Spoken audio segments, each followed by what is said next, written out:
일본 극우 세력들이 매국노라는 표현을 쓸 정도로 강하게 일본 남자들을 비판한 일본 재벌 여성이 일본 열도를 뒤흔들고 있습니다. 그녀는 한국 남자가 일본 남자보다 100배 좋다. 무조건 한국 남자랑 결혼해야 한다 등 한국 남자를 극찬하며 일본 20, 30대 여성들의 마음에 불을 질러놓고 있습니다.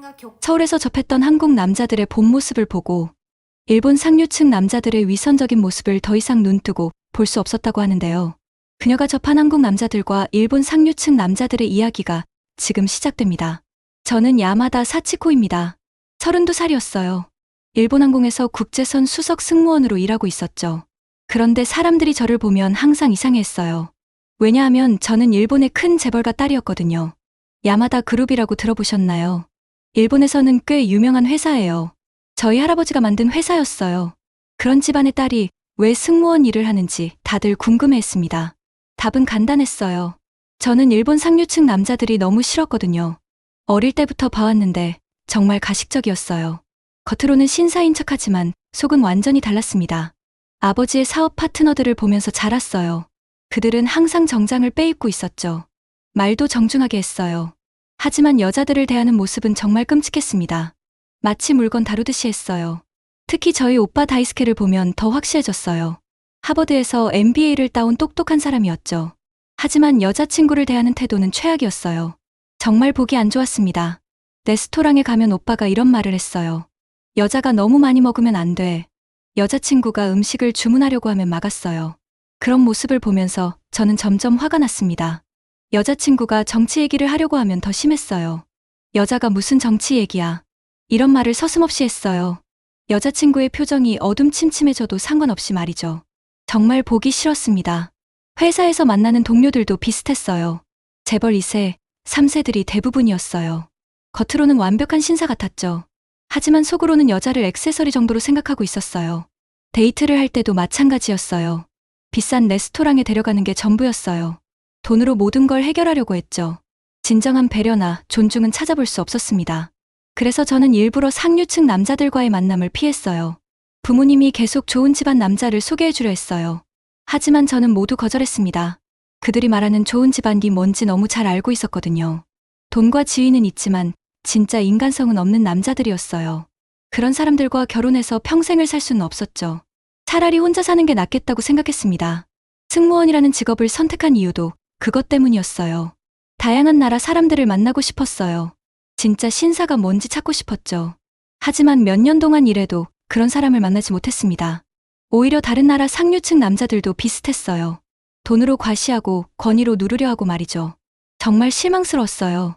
세상에 진짜 신사는 없는 건가 싶었습니다. 그러던 어느 날 서울로 출장을 가게 되었어요. 인천공항에서 시내로 가야 했어요. 평소에는 택시나 개인 차를 이용했는데 그날은 지하철을 타보기로 했습니다. 무거운 캐리어를 끌고 지하철 2호선에 올라탔어요. 퇴근 시간이라서 정말 붐볐죠. 서 있을 수밖에 없었는데 캐리어 때문에 다른 사람들에게 민폐를 끼치는 것 같아서 걱정됐어요. 그런데 놀라운 일이 일어났습니다. 한 남자가 자연스럽게 일어나서 저에게 자리를 양보한 거예요. 앉으세요라고 말하면서 미소를 지어줬어요. 정말 자연스러웠습니다. 일본에서라면 상상할 수 없는 일이었어요. 특히 제가 외국인인 게 분명히 보였는데도 말이죠. 전혀 거리감 없이 도움을 주는 모습이 너무 인상적이었습니다. 저는 고맙다고 인사하며 앉았어요. 그런데 더 놀라운 일이 있었어요. 그 남자가 제 캐리어를 자연스럽게 잡아줬어요. 지하철이 흔들려도 넘어지지 않도록 도와준 거예요. 이런 모습을 보면서 저는 깊은 감동을 받았어요. 전혀 계산적이지 않았거든요. 과시하려는 것도 아니었어요. 정말 자연스러운 배려였습니다. 일본 상류층 남자들의 형식적인 매너와는 차원이 달랐어요. 그 순간 저는 처음으로 생각했습니다. 아, 진짜 신사가 이런 거구나. 마음속으로 깊이 감동하고 있었어요. 이런 남자가 정말 존재하는구나 싶었습니다. 지하철에서 내릴 때도 그 남자는 계속 도와줬어요. 제 캐리어를 들어주면서 계단까지 같이 올라왔죠.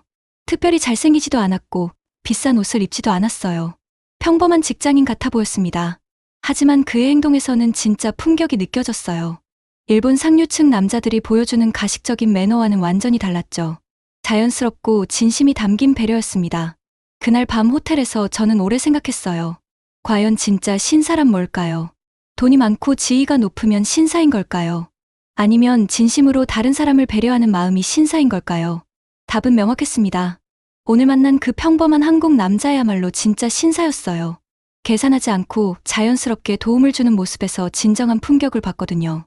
서울에서 며칠을 더 보내면서 비슷한 경험을 여러 번 했습니다. 카페에서 의자를 빼주는 남자들이 있었어요. 엘리베이터에서 먼저 내리라고 손짓하는 남자들도 있었죠. 모두 평범한 사람들이었습니다. 하지만 그들의 행동에서는 일본 상류층 남자들에게서 찾을 수 없던 진정성이 있었어요. 과시하려는 것도 아니고 뭔가 바라는 것도 아니었죠. 그냥 자연스러운 배려였습니다. 돌아가는 비행기 안에서 저는 결심했어요. 이제는 더 이상 계층이나 재산으로 남자를 판단하지 않겠다고 말이죠. 진짜 인간성과 품격을 가진 사람을 찾겠다고 다짐했습니다. 그리고 가능하다면 이런 한국 남자와 진지한 관계를 맺어보고 싶다는 생각도 했어요. 제 인생에서 가장 중요한 깨달음을 얻은 여행이었습니다. 서울에서 돌아온 후에도 그 경험들이 계속 떠올랐어요. 특히 지하철에서 만난 그 남자의 모습이 자꾸 생각났죠. 그래서 다시 한번 서울로 가기로 결심했습니다. 이번에는 관광객이 아니라 진짜 그들의 일상을 경험해보고 싶었어요. 휴가를 내고 서울에 도착했어요.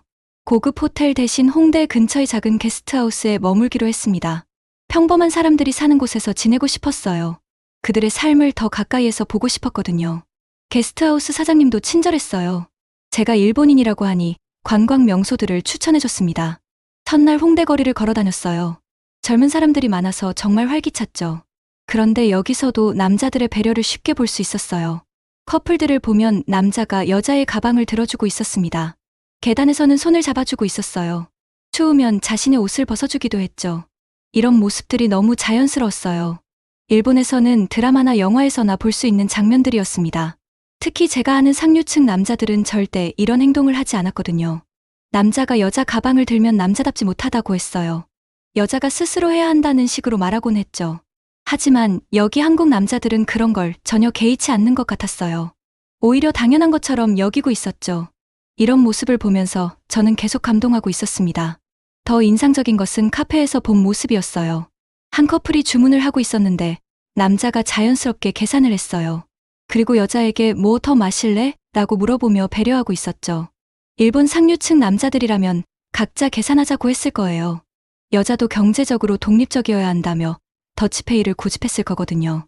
하지만 이 한국 남자는 전혀 달랐습니다. 그날 저녁 혼자 작은 한식당에 갔어요. 외국인 혼자 온 걸 본 사장님이 특별히 신경 써줬어요.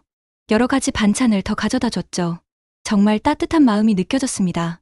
옆 테이블에 앉은 한 남자가 한국 음식 좋아하세요? 이 집 김치찌개가 정말 맛있어요 라며 자연스럽게 대화를 이어갔습니다. 대화를 나누다 보니 그는 평범한 회사원이었어요. 삼성전자에서 엔지니어로 일한다고 했어요. 전혀 잘난 체하지 않았죠. 오히려 일본 문화에 대해 궁금해하며 여러 가지를 물어봤습니다. 일본 승무원 일이 힘들죠? 저희 회사에도 출장 많이 가는데 승무원분들 정말 고생이 많으시더라고요. 이런 말을 듣고 저는 깊이 감동했어요.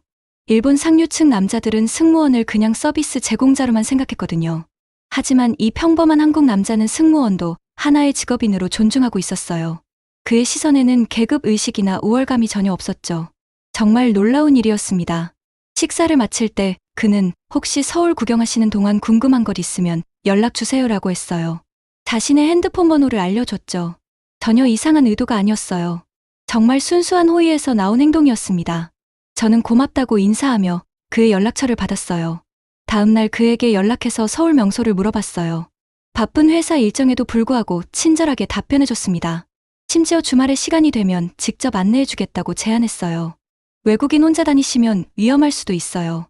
제가 시간 될 때 같이 다니면 어떨까요? 이런 제안을 받고 저는 또 놀랐습니다. 일본이었다면 절대 이런 제안을 하지 않았을 거예요. 특히 제가 아는 남자들이었다면 귀찮아하거나 혼자 알아서 하라는 식으로 반응했을 거거든요. 하지만 이 한국 남자는 정말 진심으로 도움을 주고 싶어 했어요. 주말에 그와 함께 경복궁과 북촌한옥마을을 다녔습니다. 한국의 역사와 문화를 자세히 설명해 줬어요. 사진도 정말 잘 찍어줬죠. 저는 계속 감동하고 있었습니다. 점심시간이 되자 뭐 드시고 싶으세요? 라고 물어봤어요. 제가 전통 한식에 관심이 있다고 하니까 좋은 레스토랑으로 데려갔어요. 그가 당연하다는 듯이 계산을 했죠. 제가 더치페이를 제안하자 손님인데 어떻게 그러세요? 라며 웃었습니다. 그날 하루 종일 함께 보내면서 저는 확신했어요. 이게 바로 진짜 신사의 모습이라는 걸 말이죠. 돈으로 과시하거나 권위로 누르는 게 아니었어요. 진심 어린 배려와 존중으로 상대방을 대하고 있었습니다. 저녁에 헤어지면서 그는 다음에 또 한국 오시면 연락 주세요. 다른 좋은 곳들도 많이 있어요 라고 말했어요. 그 순간 저는 마음속으로 결심했습니다. 이런 남자와 진지한 관계를 맺고 싶다고 말이죠. 그날 밤 게스트하우스에서 일기를 쓰면서 처음으로 결혼에 대해 진지하게 생각해봤어요. 지금까지는 일본 상류층 남자들 때문에 결혼 자체를 포기하고 있었거든요. 하지만 이제는 달랐습니다. 한국에서 돌아온 후 저는 완전히 달라진 사람이 되어 있었어요. 일본 상류층 남자들을 볼 때마다 그들의 가식적인 모습이 더욱 선명하게 보였거든요. 특히 회사에서 만나는 재벌 2세, 3세들의 행동을 관찰하면서 점점 더 확신을 갖게 됐습니다. 어느 날 회사 동료인 다나카 부장이 자신의 약혼녀와 함께 회식에 참석했어요. 그는 평소 신사적이다고 소문난 사람이었거든요. 도쿄대 출신의 아버지가 대기업 임원인 전형적인 엘리트였죠. 하지만 그날 밤 그의 진짜 모습을 보게 됐습니다. 식사 중에 약혼녀가 회사 얘기에 관심을 보이며 질문을 했어요. 요즘 항공업계가 어려워서 힘드시죠? 평범한 질문이었어요. 그런데 다나카 부장은 여자가 무슨 경제 얘기냐? 그런 건 남자들끼리 하는 거야 라고 말하며 약혼녀를 제지했어요. 약혼녀의 표정이 순간 어두워지는 걸 저는 놓치지 않았습니다. 더 가관인 건 약혼녀가 디저트를 주문하려 하자 요즘 너무 살쪘다. 다이어트 해야 하는 거 아니야? 라며 주문을 막았어요. 모든 사람이 보는 앞에서 약혼녀를 그렇게 대하고 있었죠. 이런 모습을 보며 저는 소름이 돋았습니다. 이게 일본 상류층 남자들이 말하는 신사도인가요? 정말 역겨웠어요. 한국에서 만난 그 평범한 남자와는 천지 차이였습니다. 집에 돌아가는 길에 약혼녀와 잠깐 대화할 기회가 있었어요. 그녀는 사치코 씨, 저 사람이 평소에는 안 그래요 라고 변명했어요. 하지만 그녀의 눈에서는 깊은 상처가 느껴졌습니다. 결혼하면 더 좋아질 거예요 라고 말하는 그녀에게서 과거의 저 자신을 보는 것 같았어요. 얼마나 많은 일본 여자들이 이런 식으로 자신을 속이며 살고 있을까요? 정말 안타까웠습니다. 그 일이 있고 며칠 후에 오빠 다이스케가 새로운 여자친구를 집에 데려왔어요. 하버드 출신의 오빠는 항상 자신을 완벽한 신사라고 생각했죠. 하지만 그날 저녁 식사 자리에서 보인 모습은 정말 최악이었습니다. 여자친구가 정치 뉴스에 대해 의견을 표현했어요. 그러자 오빠는 여자가 정치 얘기하면 못생겨 보인다고 말했어요. 그리고 여자친구가 자신의 직업에 대해 자부심을 표현하자 결혼하면 어차피 그만둘 텐데 뭘 그렇게 열심히 해? 라고 비아냥거렸습니다. 저는 더 이상 참을 수 없었어요. 오빠, 지금 그런 말 진짜로 하는 거야? 라고 반박했어요. 하지만 오빠는 여동생이 오빠한테 반말하는 게 어디 있어? 너도 여자면 여자답게 행동해라며 저까지 억압하려 했습니다. 그 순간 저는 이 집안의 남자들이 얼마나 시대착오적인지 다시 한번 깨달았어요. 부모님도 마찬가지였거든요. 아버지는 어머니를 집사람이라고 부르며 어머니의 의견은 절대 들으려 하지 않았어요. 어머니가 자선활동에 대해 이야기하면 여자는 집안일이나 잘 챙기면 되라고 일축했죠. 이런 환경에서 자란 오빠가 여자를 동등한 파트너로 생각할 리가 없었습니다. 그와 대조적으로 한국에서 만난 그 남자는 어땠나요? 제 직업을 존중하고 제 의견에 귀 기울였어요. 저를 한 명의 독립적인 인간으로 대했죠.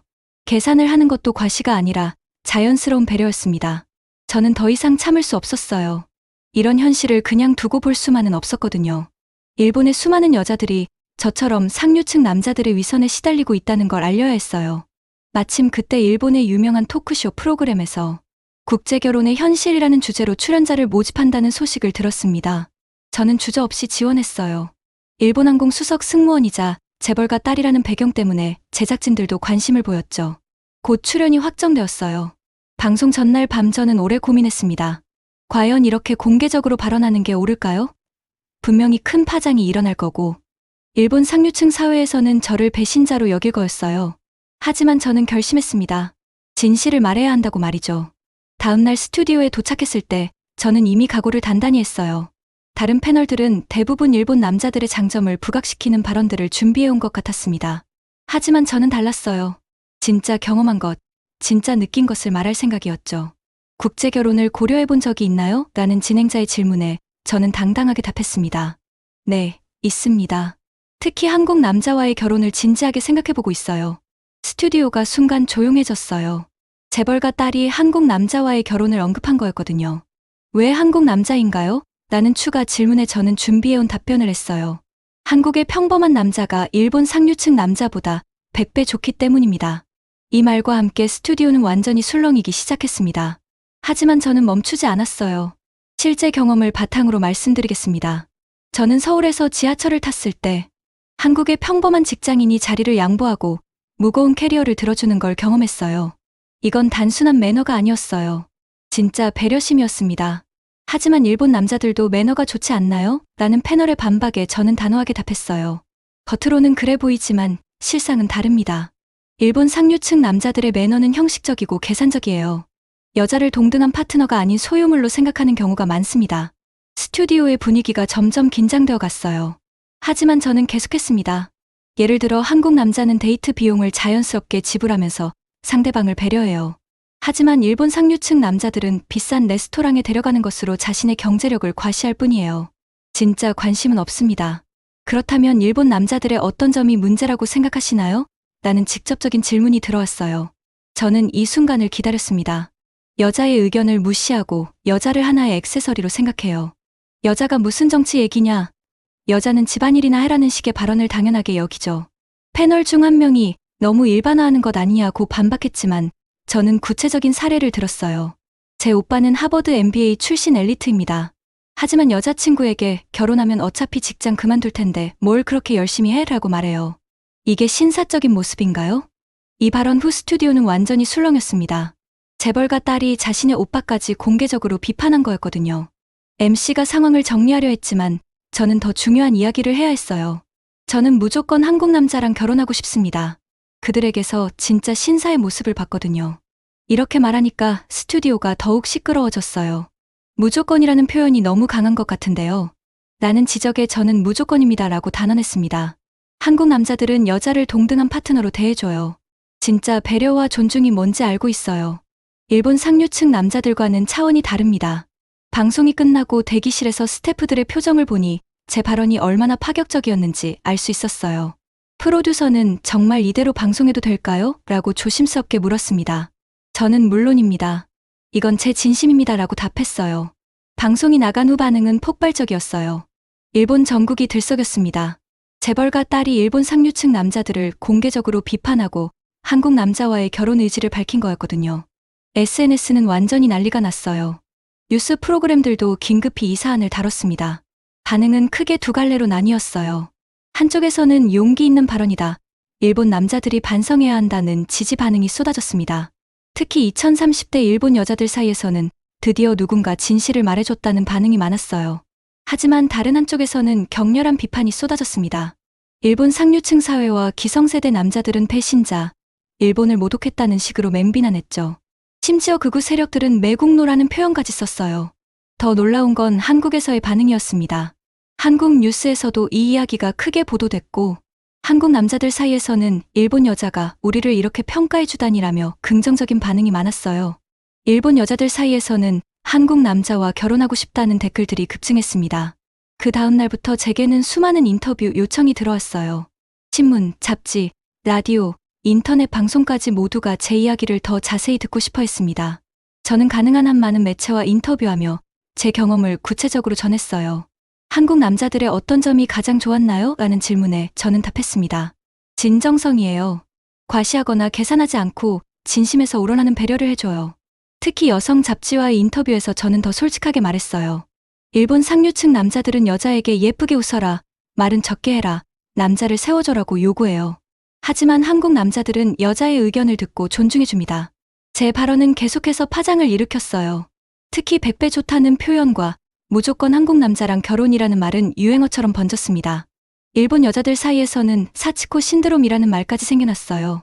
방송 이후 며칠이 지나자 예상했던 역풍이 본격적으로 시작됐습니다. 가장 먼저 반응한 건 회사였어요. 일본항공 인사팀에서 저를 불러 회사 이미지에 악영향을 미칠 수 있는 발언을 했다며 주의를 줬어요. 더 심각한 건 가족의 반응이었습니다. 아버지는 완전히 분노했어요. 야마다 가문의 체면을 땅에 떨어뜨렸다며 당장 모든 언론 인터뷰를 중단하라고 명령했습니다. 어머니는 눈물을 흘리며 왜 이런 부끄러운 일을 저질렀냐고 물었어요. 오빠 다이스케는 더욱 화를 냈습니다. 내가 나를 방송에서 공개적으로 비판했다는 게 믿어지지 않는다. 형제간의 신의도 모르냐? 고 소리쳤어요. 하지만 저는 전혀 후회하지 않았습니다. 오빠야말로 여자친구를 그렇게 대하는 게 신의인가? 라고 반박했어요. 가장 충격적인 건 평소 저를 아껴주던 할아버지의 반응이었습니다. 야마다 그룹 창업주인 할아버지는 가문의 전통과 명예를 무너뜨렸다며 저를 상속에서 제외하겠다고 선언했어요. 또한 한국 남자와 결혼하면 가족과의 인연을 끊겠다는 최후 통첩까지 내렸습니다. 하지만 이런 압박에도 불구하고 저를 지지하는 목소리들도 많았어요. 특히 230대 일본 여자들로부터 쏟아지는 응원 메시지들이 저에게 큰 힘이 됐습니다. 더 놀라운 건 서울에서 만난 그 한국 남자 김민준 씨로부터 연락이 온 거였어요. 그는 일본 뉴스에서 봤는데 많이 힘드시겠어요. 괜찮으세요? 라고 안부를 물어왔습니다. 자신 때문에 제가 곤란해진 상황을 걱정해주고 있었어요. 저는 그에게 솔직하게 말했어요. 힘들긴 하지만 후회하지 않아요. 진실을 말한 거니까요. 그리고 혹시 저와 진지한 관계를 생각해볼 의향이 있으신지 궁금해요. 이렇게 직접적으로 표현하는 건 일본 여자로서는 매우 파격적인 행동이었습니다. 민준 씨의 답변은 따뜻했어요. 저도 사치코 씨에게 호감을 느끼고 있었어요. 하지만 지금 상황이 어려워 보이는데 저 같은 평범한 사람이 괜찮을까요? 그의 이런 겸손한 모습에서 저는 다시 한번 한국 남자들의 진정성을 느꼈습니다. 평범하다는 게 오히려 좋아요.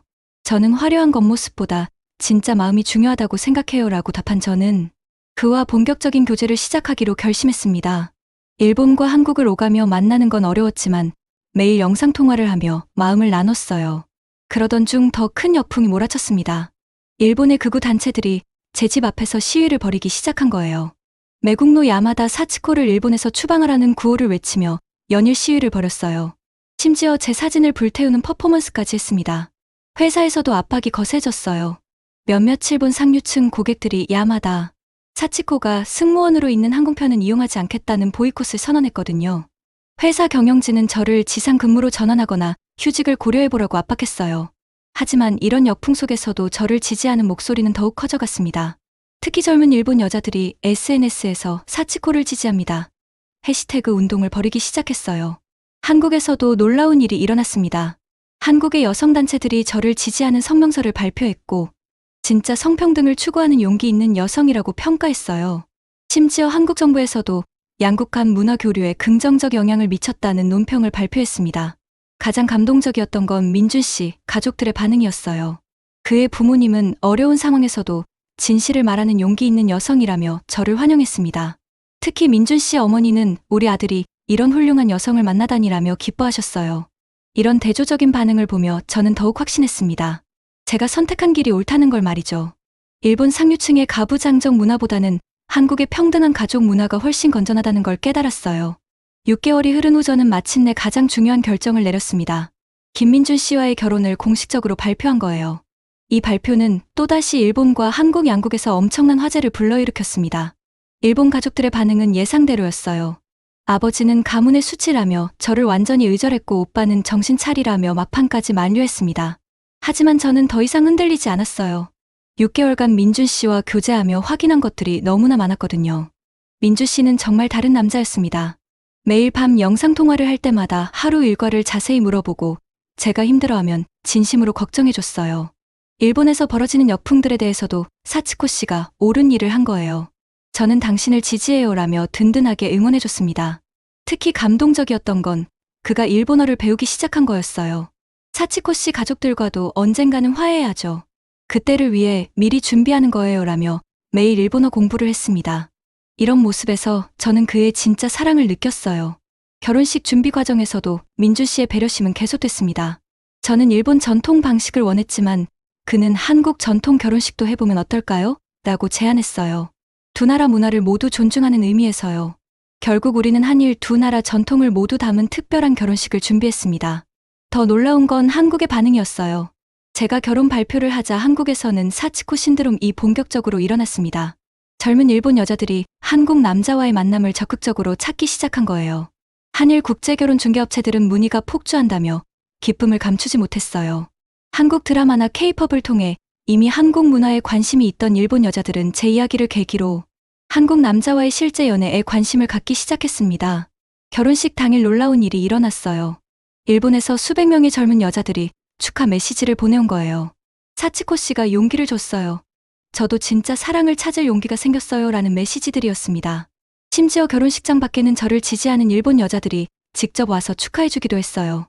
더욱 감동적인 건 민준 씨 가족들의 따뜻한 환대였습니다. 시아버지는 어려운 결정을 내린 용기가 대단하다며 저를 딸처럼 대해주셨어요. 시어머니는 우리 가족이 되어줘서 고맙다며 눈물을 흘리셨습니다. 일본 가족들과는 완전히 다른 반응이었어요. 결혼 후 저는 한국에서 새로운 삶을 시작했습니다. 일본 항공을 그만두고 한국의 한항공사에서 일하기 시작했어요. 새로운 환경이었지만 한국 동료들은 저를 따뜻하게 받아들였습니다. 일본에서 용기 있는 발언을 해줘서 고맙다는 인사를 받기도 했어요. 무엇보다 민준 씨와의 결혼 생활은 정말 행복했습니다. 그는 집안일을 자연스럽게 분담했고 제 의견을 항상 존중해줬어요. 중요한 결정을 내릴 때도 사치코 생각은 어때? 라고 먼저 물어봤습니다.